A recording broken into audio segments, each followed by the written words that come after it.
We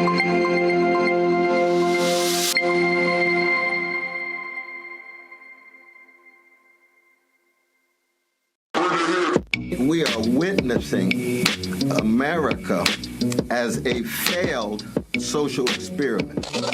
How do we tell this story in a way that builds the kind of emotional momentum that colorblind ideology builds? So many young brothers and sisters of the younger generation find themselves so far removed from the best of their past. What are we going to make out of the nothing we've been given? How do you envision possibility? Hey everyone, thanks for joining us on The Tightrope, where we engage in a love and justice infused dialogue, and we try ever so hard to keep our balance on an array of tough issues. I'm Tricia Rose, and I'm here with my dear friend, colleague, and brilliant human, Dr. Cornel West. Hey Cornel, how are you feeling today? Oh, it's always a joy to be in conversation with you, my dear sister. I can tell you that. Yeah, I know it's the funnest thing we've done. And I mean, I've done in a long time is do this show with you for sure. I wanted to say a couple of things and then sort of set you off on a path to see what's on your mind. I've been thinking this week about where we are with women and women's rights. And it's kind of remarkable that in my own lifetime, from adolescence to now, we've both gotten the right for reproductive choice, and it looks like we're going to lose it, literally from my adolescence to now. I remember my mom took me to an impeach Nixon march in 1972 or 3 in the summer. And, you know, all of the issues of Roe versus Wade were very prominent at the time. And, you know, there was so much enthusiasm and excitement about finally women being free to control their own reproduction, and the ERA. I mean, all of those. And, you know, I thought, oh, great, you know, I'm all set, you know, we're all good. It never occurred to me that before I would reach, you know, my 60s, that we literally be back to these battles again. I mean, what's your thinking on this, and how, you know, how can you help us sort of understand this catapulting, what feels to me like catapulting backward? You know, I've been reading a lot of Dante Inferno and Triumph of Life, his recasting of Dante, right? Those last months before he died in 1822. And you remember he was wrestling with how could it be that there would be such major breakthroughs, in his case, French Revolution, and then the backlash, the repressive backlash, in our case, deeply patriarchal and homophobic, transphobic, and deeply white supremacist backlash against the breakthrough. The attempts to try to stay in contact with the humanity and decency of each and every one of us. And we're living in a moment of intense backlash.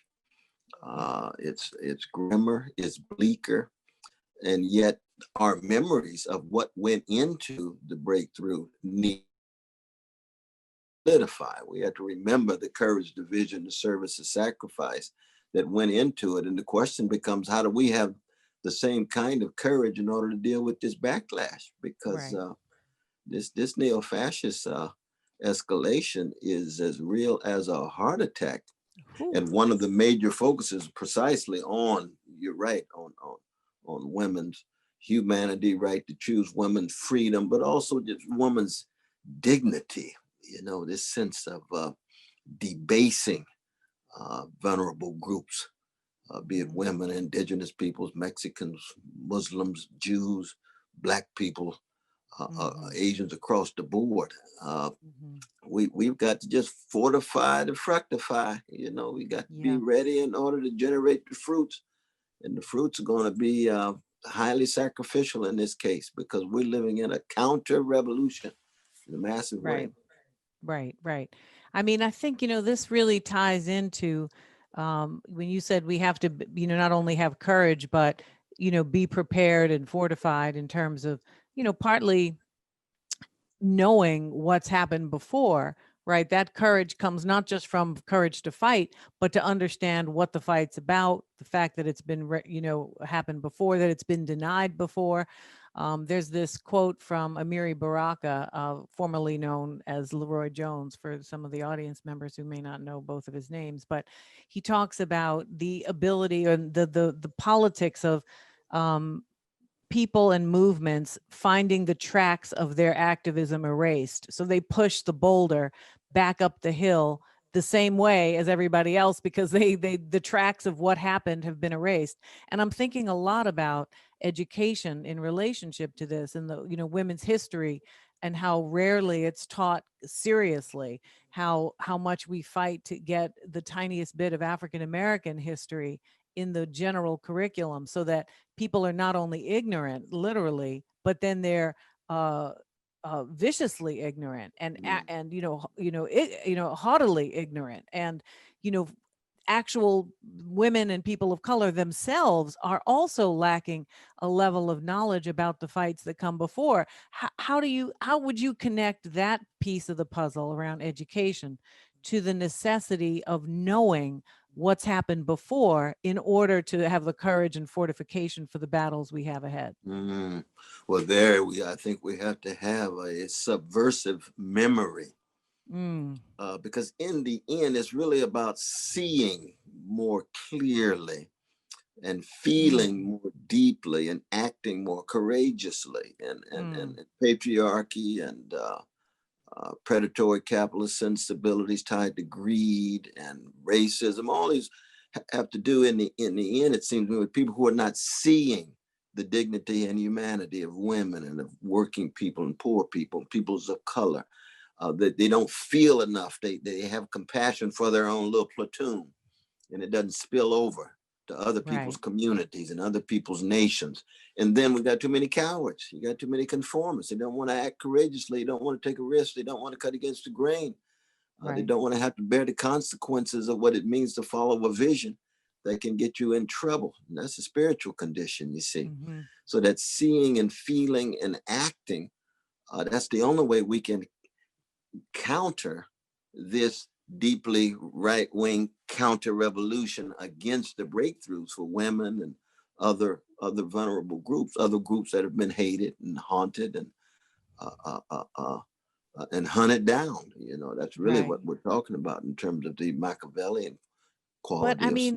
But I totally agree with you, Cornel. But I want to push on this question of, how do you get to the state that you're describing if you actually don't know the contours of your own oppression? I mean, I understand, organic intellectuals and the knowledge that everyday people automatically have, but all women don't necessarily think of themselves as unfairly compensated, in terms of compared to their male partners and co-workers and so on.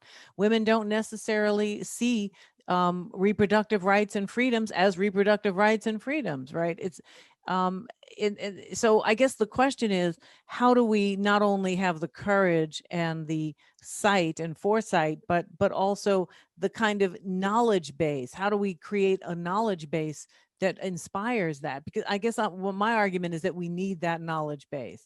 You're right. But it's very much like white supremacy inside of Black people, that you got patriarchy inside of women. They've been taught to only see through a certain set of lens, and those lenses are patriarchal lens, a deeply sexist lens. So those lenses don't lend themselves to staying in contact with women's genius, women's talents, women's potential, women's possibility. It is educational. In the end, though, I think it's really the artists who are going to lead the way. They've always been the vanguard of the species. Education is so easily co-optable by the powers that be, by the status quo. The artists are the courageous ones, the visionary ones. We talked about that before in terms of Shelley's unacknowledged legislatures of the world. He's right about that. Imagination and empathy will shatter all of the dogma and the doctrine. And that's, in the end, exemplary figures who are artists make a difference. And the way this leads directly into it sure does. Dear sister today. It sure does. We have an artist with us today. We're so delighted to have Patricia Arquette, who is an Oscar award-winning actress. Thank you. Here she is. Hi, Patricia. Hi, thanks for having me. Oh, we're delighted. We're delighted. I just want to tell our Tightrope community a little bit about you before we launch into a rich conversation. A couple of things. I won't spend a lot of time because I'm sure all of you know Patricia Arquette, but her Oscar acceptance speech electrified the audience and made headlines for calling out gender inequities in Hollywood. And many people believe this speech changed the Hollywood landscape forever. She's been a longtime activist for the Equal Rights Amendment and was a vocal participant in the 2017 Women's March. She was born in Chicago, but mostly remembers being raised on a commune in Virginia. It's quite a different scenario. Patricia, you're on the tightrope. Thank you so much for joining us. Thank you so much for having me. It's such an honor to be here. And I love your conversation beforehand. I think I also grew up knowing really nothing about women's rights or the situation of women. And part of it, I think we have terrible education, public education, and even private education for kids. I mean, we have textbooks that are lying, that aren't telling the truth about Christopher Columbus, that really aren't getting into women's rights in a deep way. Yet we have professors who are experts in this. I mean, I think we really have to go to colleges, get great professors to write the textbook chapters on these subjects so that we have more information. I grew up really ignorant to all of it. It was only because my friend Kamala asked me to produce a film that she was doing, Kamala Lopez, and it was a documentary on women's rights. Equal means equal. And through the course of that and watching it and giving her notes about edits and so on, I learned a lot about women's rights. And when was that? How old was that, recently or? That was the year before, the year leading up to me winning the Oscar in 2015. And then I met Dr. West in 2016, right? Or at the end of 2015, when they had the platform committee for the Democratic Party, and I came in and they were talking about taking the ERA out of the Democratic platform at some point. The Democrats. So, I mean, so I was talking about how these issues were still so pertinent to us right now. Right. Oh, well, you were quite powerful and eloquent then, and still are. Thank you. Absolutely. But tell us a little bit about Bentonville. What went into the making of that commune? Because it seems to me you did have some imagination and empathy cultivated there, and that's a kind of education that doesn't happen in the classroom. That's true. Well, my mom was a civil rights activist, and my parents were very political, and they were part of the spiritual community called Subud. And they were like, well, why are we raising our kids in these cities? Why don't we have them in nature? Why don't we all live together? Then some were Jewish, some were Muslim. We could talk about comparative religion. We could talk about politics. There were musicians and artists. So we started to grow up in this very natural way, this communal way. And at this point now, being a successful actress, I'm really grateful. I grew up, at first when we lived there, we had a cabin, 7 of us were living in it. It was one little room, a potbelly stove, and a bathroom. You had to go outside and down to the gym. Wow. So, I mean, I grew up like in a really kind of primitive way for an American to grow up. But it was also an amazing way to grow up. Now, having said that, within our commune, we had really worldly thinkers. But outside our commune, my sister had a Black boyfriend in a high school in Virginia, and people called her an N lover and were fighting with her, and there was fights, which drove my mom insane. It was really kind of like the town itself was like 30 years behind. So we'd come from a city to this place, and in a lot of ways, it was very backwards all around us. God almighty. But you emerged triumphant. I did. I did. That's right. We were right. You were wrong. How did you? I'm grateful for all of that. Yeah. See this in the world, to learn, to feel things, to experience poverty. I remember being little and I'd grown out of my shoes, and no one on the commune had an extra pair of shoes their kid had grown out of in my size. So there was like, I didn't have shoes for a while, you know? Mm. Wow.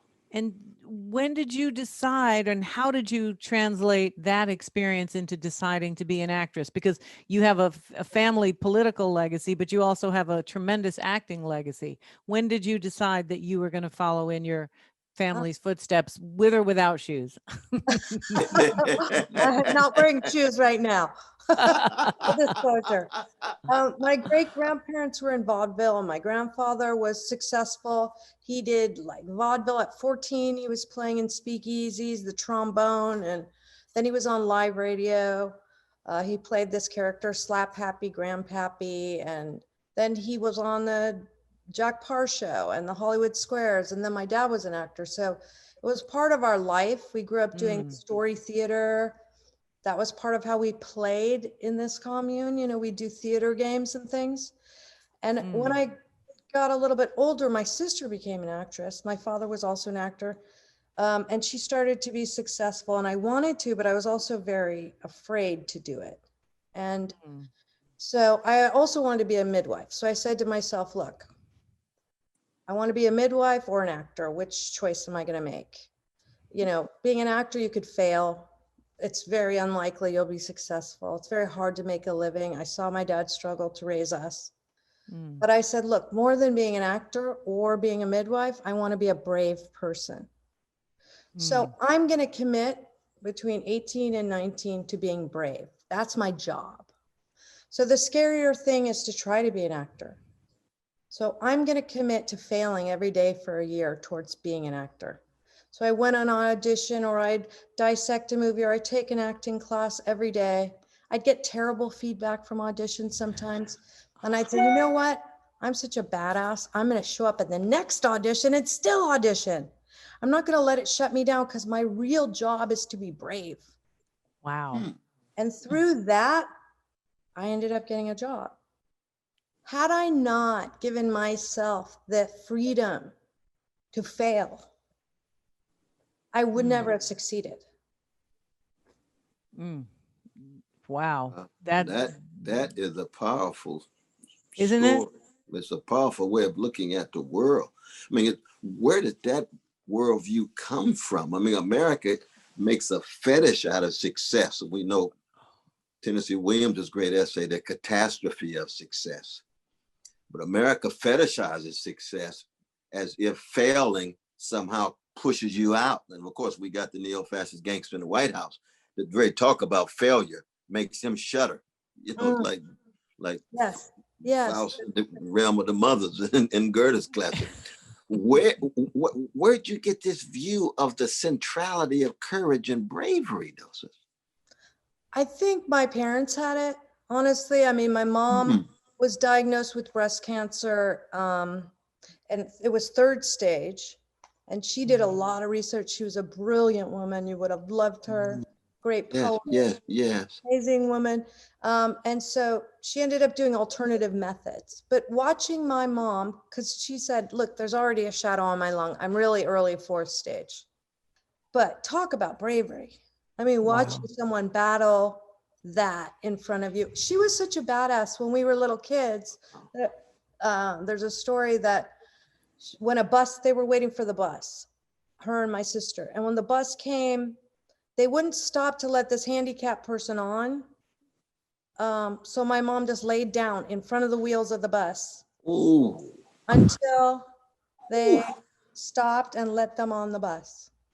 So she was really a powerful woman. She was special. Wow, that's incredible. No, we understand where you come from. Oh yeah. I have a little tiny bit of her power, you know. Wow. Yeah. But it's not only the courage to fail, but it's also not to internalize that rejection as having anything to do with you. Exactly. Right? You're So right. say more. Because I mean, in acting, it's all about rejection. You're at the will of all these parties. Sometimes you're in a room with 30 producers and the network and all these people, and it can just destroy you. because you're also an artist. But it's not true. I mean, luckily, because my dad was an actor, he said, sweetie, all you do is you do your research beforehand, you prepare yourself, you go in the room, you have fun, you do the best job you can, you explore, and then you leave it there and it's out of your hands. And it's really not your business what they think of you. Yeah. But I mean, it's still hard, it's hard because, it's human nature. We want affirmation. That's, we don't want to go and be rejected, but it's very important lesson. And to do it between 18 and 19 is so perfect before there's so much to worry about, right? When you're early enough in your development to solidify that kind of thinking and that approach. I mean, that's amazing. And I mean, I'm gonna take this. I might bring this to my own career at this point and give myself a whole year of failure, planned failure. You know what I mean? Because basically anything that happens that's not a horrible failure is like gravy. It's like, hey, every failure is a success. Oh, that's even more intense. You see, I still haven't let go of the success model because I'm like, well, failures are fine, but maybe there'll be a little tiny bit of success. Well, it is. Okay, because tell me what you mean. the payoff you get when you get a failure. I mean, I'm going to tell you, I'd go on an audition. I made a choice. It was such a boring part. Okay. It was like a nothing part of the secretary, like, Mr. Weaver, you have a call on line 3. It was like nothing. So I decided just to play her like a total ditz. Like during the audition, I was like dropping papers and like forgetting things. It's kind of spacing out. And anyway, I left. My agent got a call from the casting director. What the hell was wrong with her? She was horrible. That was the worst, the worst audition I ever had. I said, call them back and tell them that was my acting choice. That's not who I am. But as a woman, you assume that's who I am. This is a boring ass part. And this was my choice I decided to make it more interesting for me. You don't have to like it. It's fine. But I was really proud of myself for taking a chance and making a choice.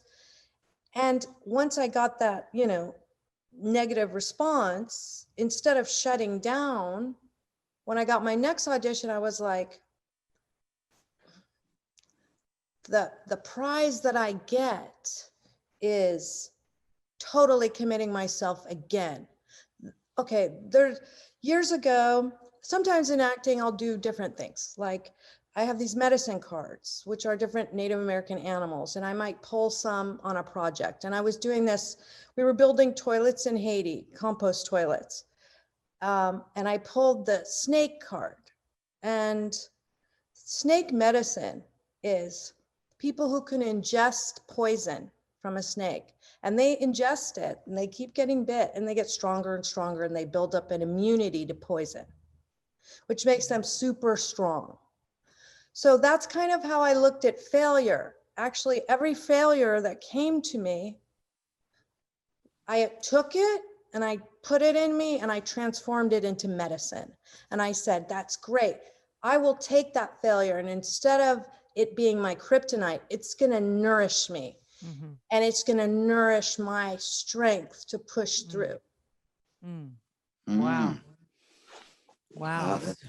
That's some powerful wisdom. Yeah, that really is. We're gonna have to keep that. We're gonna keep that on the tightrope. I'm gonna put that in my little pocket. I'm trying to think through some of my failures. If I could transmute them and transform them into some medicine. Yeah, wouldn't that be nice? Wouldn't that be? I'd be more powerful than ever. I know. I mean, it not only helps you grapple with what's happened to you because of the world around us, but it also fortifies you, which is where you started out, Cornel, right? It fortifies you for what has not yet happened. So they can't come surprise you with anything because you're already ready. So Patricia, when you took this legacy, right, and it sort of ran into this sudden knowledge on the equal means equal, right, project, and then you brought this to your Oscar speech, what happened then? Did you find that you had some new obstacles that were bigger or different, or did this kind of tradition of practice in relationship to these kinds of obstacles hold you in good stead? What were some of the ways in which you found you were responded to? Well, there were wins and there were losses in that. And I mean, when I went backstage, I was about to pass out when I went backstage. And I didn't even know I really had to do all these interviews backstage. And suddenly all of my stats were out of my head. My, Black women are paid 78 cents on the dollar, Latinas 55 cents on the dollar, white women 82 cents on the dollar, whatever it was that year, just were out of my head. Everything was gone. They had to give me water because I was like, I'm shaking. My adrenaline was surging so much. Right. And so at one point they said, well, why, you're saying women need equal pay and equal rights. And I said, we fought for everyone else, why don't they fight for them, for us? And they said, what do you mean by that? I said, women have fought for LGBT rights. Women have fought, for the vote. Women have fought against slavery. I mean, women have been a part of everything. Some people perceive that I didn't think Black women were outside of that. And, that's totally valuable. And that is a valid assessment. I didn't mean that because in my heart, actually, I knew women of color were being more horribly oppressed by unequal pay. That I wasn't talking about myself. Some people were like, are you talking about Hollywood? I said, no, 90% of all businesses are paying women less money. So there was a backlash about that, which I was sad about. Now, this is where my courage didn't work. Because it actually was the opposite of what I wanted to do. And I felt so bad and responsible. And it really broke my heart. And it was the absolute polar opposite of what I was doing. So I was pretty heartbroken about it. Now I know I just won an Oscar. I should be excited.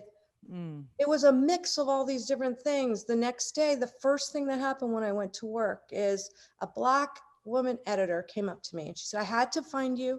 I found out what time you were coming in and I had to tell you, first thing this morning, my boss pulled me in and he said, listen, we're giving you a raise.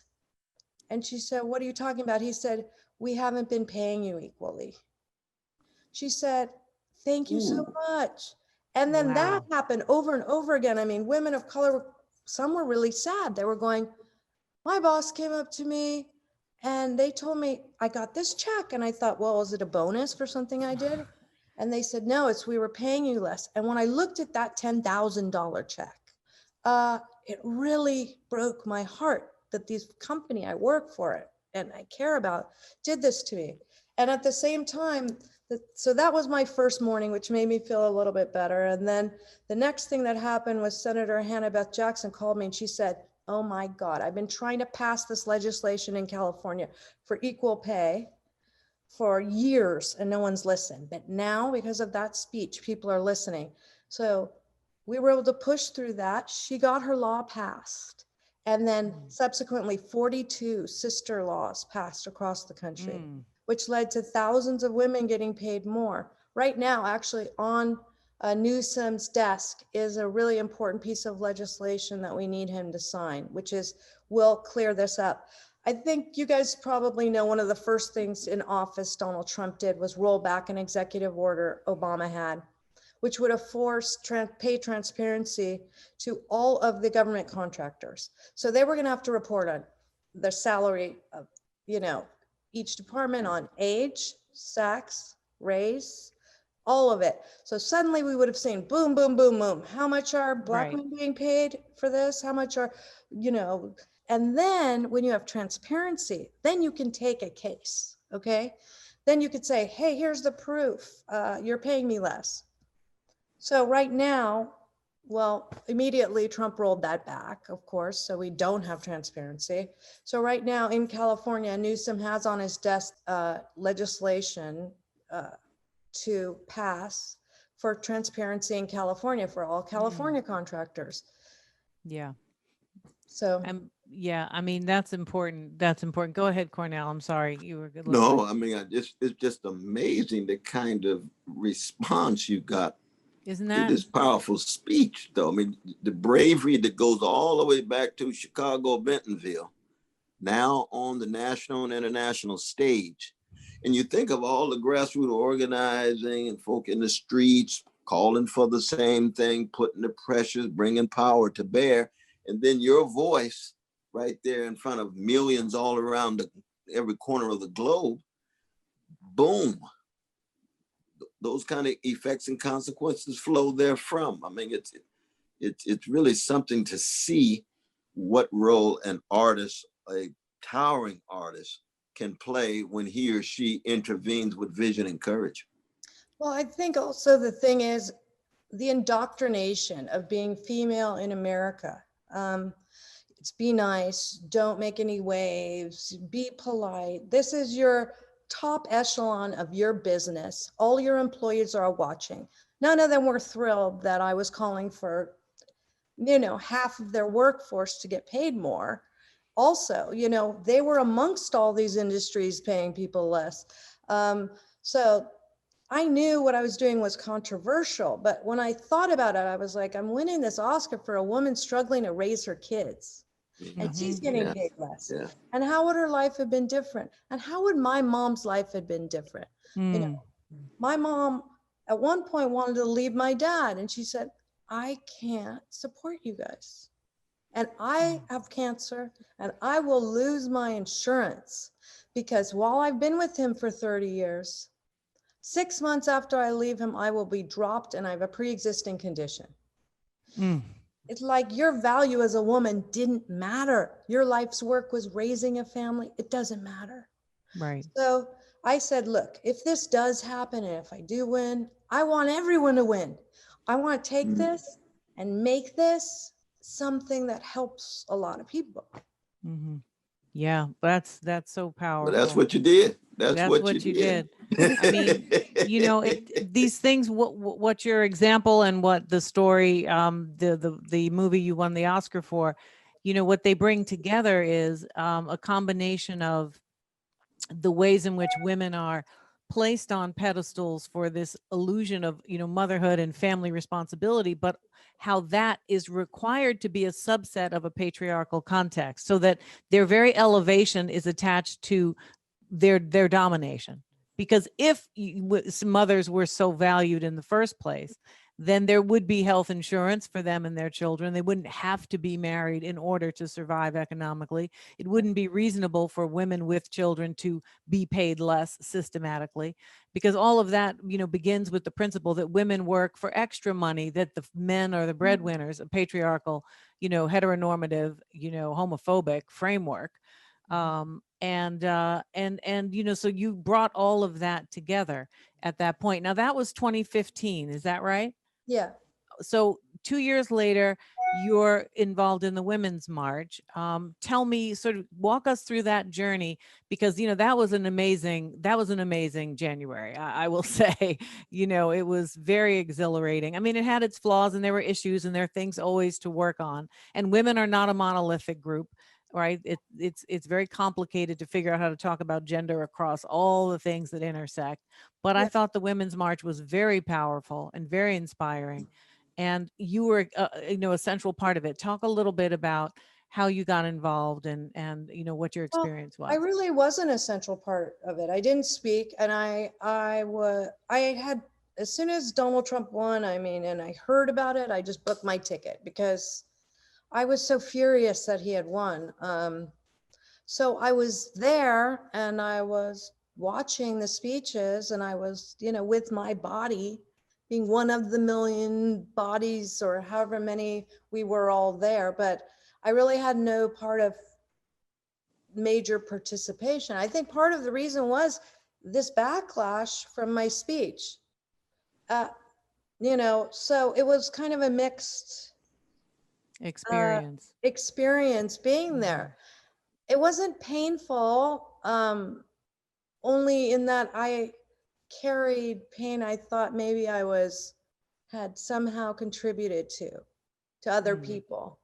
It was weird. It was interesting because I feel like I carried a lot of shame with that thing at the same time. And I'm not sure I've exactly let that all go, So what go kind ahead, of shame? What kind of shame is this? I mean, What's the source of the shame that you've Well, been a force for good? You've been. yeah, I think it's just, I really see and believe and hear and have seen the pain of my sisters of color who have had worse off. And to contribute even a morsel or a crumb to that feeling, other than that not feeling contributed to or supported in some kind of way, just, you know, I just have a lot of shame about the having even accidentally caused any kind of pain to anyone. You know, it's a lot to carry, I think, Yeah. in this world. So the critique was that because you talked about women as a monolith, just saying women should be paid more, that somehow this was a kind of white female centered analysis and that it didn't adequately take women of color into account. Is that the Well, basic argument that? because I said, you know, people have fought for civil rights. You know, women have fought for civil rights. I also said women fought for LGBT rights. A lot of LGBT people got mad at me too.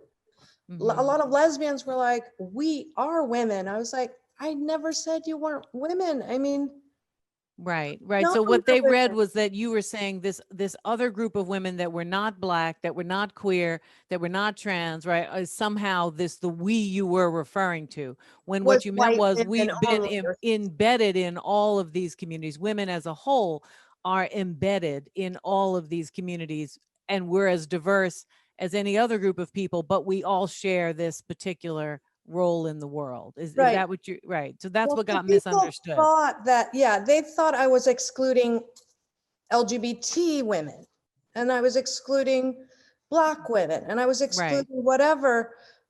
But I mean, of course, I'm including Black women. In my mind, like, yes, Black women are women, lesbians are women. To me, my sister was transgender. She blew the lid on being a transgender actress. She, you know, lost work. She did all this. She was a transgender activist. I see her as a woman too. I mean, so for Right. me, I was like, my Yeah. sister's a trans woman. What the hell are you talking about? I'm Now fighting this for is everyone. Sister Alexis you're talking about? Yes, yes, Yes, Alexis. yeah, absolutely. So anyway, Yeah, I yeah. mean, Well, Well, you this is very complicated, and people are so hurt that they take these things very much to heart, and it's a sign of how treacherous it is out here, and unfortunately, I feel as though it discourages people from doing the kinds of brave acts that you did because they feel they have to be perfect at expressing it and there's no opportunity to clarify. And some of this is media, some of it is, secondhand information that gets shared incoherently. And some of it is that we learn as we go, right? I mean, you pretty much came to this gendered analysis. What it sounds like was just a couple of years prior, really, right? And that takes some time to figure out all the nuances of. I'm really sorry that happened. I oh, feel badly about that because it's, when you're in your spirit is in the right place, it's particularly frustrating and hurtful when people really misinterpret you. I mean, having said that, I don't mean to be whining about my experience because I really think it's nothing compared to the people hurt by it who have a lifetime of being hurt by things, and rightly so. They're saying, I'm sick of being hurt by things. So I think, and also I feel I don't want to contribute to that. And I want to Right. hold their pain and I want to honor their pain and I don't want to be a part of it. So I thank you for what you're saying. And I think there's a place for all this, but also they say, like in what is it, Kabbalah? They say it's good to break your ego too. It's good to have your ego broken and examine, like, what's mine, what's not mine, what did I do, you know? And also, it's a learning, it's a learning opportunity, right? Because Yeah. what the challenge was about the framing of the argument, right? Mhm. And to figure out, okay, what new language can I read about, deploy, be in conversation with, so that I'm not put in this position again. And then I can continue to use my formidable gifts, which you have, for the forces of good that are necessary. And we need you right now. We need you to win another Oscar and make another speech right away before before the end of this month. So get on it, because This monster. it's mayhem out here. It's real. It's horrifying. And for women's rights, I mean, they're gonna destroy the ACA. First of all, because he hates Barack Obama, anything about Barack Obama. They have no health care plan. They're ruled by the medical industry and pharma, big pharma, and the insurance. Before the ACA, women paid substantially more for health insurance because they considered our uterus a pre-existing condition. Don't even get me started. I'm apoplectic, that kind of thing. If it's a pre-existing condition, then we should only have women. We should tell all these men, and we should say, we're not having any more boys. I'm sorry, your half of the species is over. We won't have the right to abortion. Right. I know. Either. I mean, and the sad reality is that if men had uterus, we'd have Medicare for all. It would have been naturalized and normalized a long time ago. I mean, that's the real truth. Ugliness in terms of the patriarchal blindness and ignorance and greed that goes into trying to sustain sexist projects. But it seems to me, though, that the one thing to keep in mind, though, is one thing to break the ego. And we appreciate the Jewish mystical tradition and its richness. But it's another thing to dampen your spirit. And it seems to me the crucial thing is this. I mean, when I get those kind of criticisms, I say to folk, nothing is going to stand in the way of me being in solidarity with your suffering and your resistance. So I appreciate you educating me. I appreciate you broadening my vision. That was not my intention, but if it was misunderstood, okay, it was misunderstood, but we are going forward together. So we're going to have a feminist analysis that's grounded in struggling against white supremacy, struggling against, predatory capitalism in terms of the 1% Wall Street, connection with sisters all around the world in terms of critiques of empire. So you say, I am Brother West, Sister Tricia, Sister Patricia, nothing gonna stand in the way of us being in solidarity, even as we're in the process of learning. You see what I mean? Yeah. And then you just go and do your thing. You're gonna do your thing after that. It's that's it. Right. You're making me cry. No, and that's what you've been doing, though. But I want to ask you a question about the great Bette Davis, because I think in so many ways she's the greatest actor that I know. Oh. And I just thinking in terms of your own vocation as an artist, who feeds into your conception of your artistry? It could be, I just mentioned a woman because I think she's the greatest, but I mean, you got Denzel Washington, you got Cecily Tyson, there's a whole host of folk. But who are some of those that feed into your conception of the kind of artist that you are? Oh, that's a good question. Honestly, I really pick around. It's like, I will watch Bette Davis or Cecily Tyson. I just like great acting. Great acting is food. So for me as an actor, I'm so excited when somebody does an amazing performance. I feel like every cell of my body gets filled up and I have a million new thoughts and I wonder how they did it. And I break it down. So there's a lot of great actors. And then sometimes people have a great performance in a otherwise not amazing career. They don't hit it out of the park every time, or every part's not capable of, doing that. But I mean, I really need good acting food. Yeah. Throughout time. It really inspires me. So you basically draw from great acting across the board, across the spectrum of actors. That makes sense. I mean, in some ways, that's what we do as intellectuals, is read across the board, right? And take the best of what we can find and leave the rest behind. We don't love every word been written by anybody. That's exactly right. But I'm so Patricia, grateful for you doing that reading. And then, putting it through your lens and putting your spin on things and putting it out in the world. Like, our species keeps growing and getting educated because of people like you that are sharing your knowledge. yeah, well, I mean, I have to say, I mean, Cornel, I mean, I do my little bit, but Cornel's extraordinary at that. It's more than a And little it's, bit. It's yeah, more yeah. than a Well, little I'll bit. do a moderate amount, but I mean, if everyone, I mean, your point was well taken from the beginning about, getting academics to write textbooks, although that would only depress the hell out of me, but because it would just be such a tough assignment that would be rejected. But you're right. How do we get this kind of critical engagement about women, people of color, communities, aggrieved communities, the poor? Or you don't even learn about poor people. I mean, my first class on women's history was in college. I mean, it was the first. My first class on African American history was in college. And I went to a very elite private high school in Manhattan, in New York. I was a, affirmative action child, full scholarship. And I thought I went to the best school. I was like, I learned all I needed to know. I was all set. I got to college, was like, what? I was like, wait, hold time out. What happened? And I was pissed. I was like, well, I wasted my time. I could have stayed in public school if I was going to not learn everything that mattered.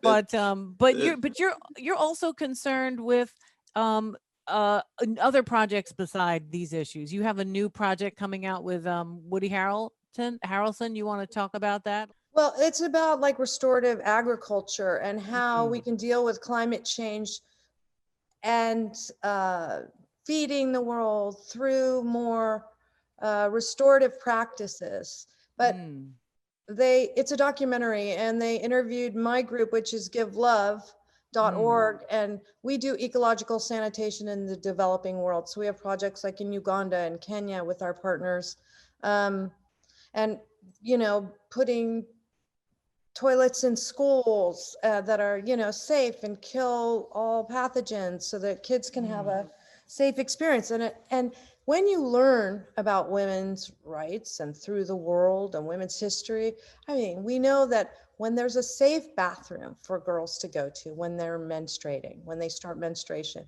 they stay in school. We know this all over the world, the numbers are higher. So it really impacts girls and women so much, the lack of bathrooms. So this is a project that we've been working on. And in that documentary, they talk about our compost sanitation solutions, because more people have cell phones than toilets in the world. And the lack of sanitation and waterborne disease kills more kids under 5 than AIDS, malaria, and tuberculosis combined.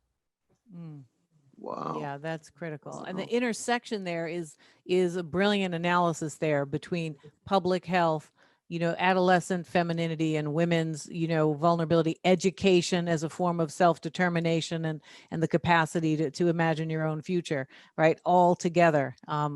Wow, that's really. And there's been some analysis and several studies where they've shown the impacts of climate change are going to be hardest felt on women. And in fact, because women may have to turn to prostitution to survive, to feed their kids. And there was this analysis of this one giant, not tsunami, like typhoon, that killed quite a lot of people. And the majority of them were women, because they had to stay back and care for the elderly, little children. They had none of their own personal financial capacity to pick up and leave. So we know that climate change is going to impact women the hardest, women and children. So, we need to get on this now. And that's basically what this movie is about. That's great. That's another powerful project you were part of. It's amazing how much you're able to get in one lifetime. It's like, wow. I'm telling you. I mean, it's hard enough just learning the lines in boyhood. I mean, how do you put all that together? Yeah, that's a lot. That's a lot. It really is. Yeah. And take such good roles. I mean, I've always admired, the kind of women that you play. and that they're meaningful, they're rich characters. Even your TV show, I mean, TV is very good now, but back in the day, it was okay, and you were just fantastic. And I just really admire your capacity to take what can be a pretty problematic industry in terms of the representations of women, and to figure out how to take that 18, 19-year-old self and put that standard to bear on the work you do. And now, I mean, that says a tremendous amount. Well, I definitely feel really, really grateful and lucky, because it is a really hard business to make a living in. And I'm glad that I got to see how hard it is by my dad trying to feed us all and keep a roof over our heads. But I do think that kind of work ethic came from him. And I think a lot of my whole family, like Alexis with her trans rights work, and me with the women's rights work, and Rosanna was one of the first people that came out for Me Too, and she got a lot of grief about that. But then I was saying, who cares? You know what? They're talking about in the Japanese parliament. Nuns are coming out saying they were raped by priests. Like, this is a global conversation. Right. It's a long time coming, I mean, Tarana Burke had been talking about it for years, and people were ignoring it. Finally, it caught on. The world was ready. And her work that she'd been working so hard at for so long got to be known. And Rosanna got to be a part of that story. And I think that's really great. Yeah, it is. We still got a lot more fighting to do, because it's good to focus on some of the extremes, like a Harvey Weinstein and so on, even a Bill Cosby. But the general place where this happens is so much more normalized and regular, right? And less extreme, but in the day-to-day lives of women, it's just as extreme, because it's diffuse, right? It's everywhere. It's not just, here are the three monsters, let me go the other way. It's built into the practices of the workplace in every industry. And there's a lot still left to do. So like I said, you got to win another Oscar. We got speeches for you. We got, okay, good. I'm gonna call you guys if feel free. I'll help. Say, guys, what do we need to do? I'll be waiting backstage with water and a critical defense if needed. Okay, I'll be backstage with whatever's needed. Oh my gosh, you're the best. Well, it's been such a joy to have you with us. Wonderful. This has been wonderful. Oh, and the beautiful thing is, in the middle of all of this grimness, that you still have your joy. You know what I mean? That's the crucial thing when you got a reactionary backlash. They try to beat us down. No alternative, no vision, rob you of your joy. Now, Sister Patricia got a joy that folk can't steal away. Well, that's very important, because that allows you to keep being the force for good that you are. And that's what we talk about on the show a lot with my dear sister Tricia. And it's just so good to see that kind of joy bubbling over in that way. Thank you. Well, you said earlier about ACA. This is a dark time for many reasons, but the coronavirus thing, I think suddenly the ACA actually makes a lot more, not the ACA, healthcare for all is going to make a lot more sense to people. Suddenly. Absolutely. I certainly That's exactly hope so. right. That's exactly right. But it's definitely, I think people are less worried about the I's, the crossing of the T's and the dotting of the I's. They're more like, look, in principle, this is what we need. I hope that's the case. But yeah, I hope so. But I mean, we're just really delighted to hear what you're doing. Your commitment is dogged, but your spirit is joyful, as Cornel said. So, I mean, that's a beautiful combination, because it's hard work. It's hard work, but there's so much reward in it. So we hope you continue to do it and keep us inspired along the way. Thank you. Thank you both. You're just a huge blessing, and the gifts you give to people, especially at this time when people are at home, is immeasurable. So thank you both so much for your work. Well, it's a total pleasure to be with We you, thank to be you. with Dr. Cornel West every week. It You. really doesn't get too much more fun than that. So thank you for joining us, We and we salute will you, sister. come back and join us on the tightrope anytime, Patricia. Thank you so much. Thank you. All right, take good care. You too. Okay, well, this was a fantastic episode today. Thanks everyone for being with us. It was really a joy. And don't forget to share whatever your favorite episode is on social media, subscribe so you can get messages about what's coming up next. And please join us the next time on the tightrope. Take care now.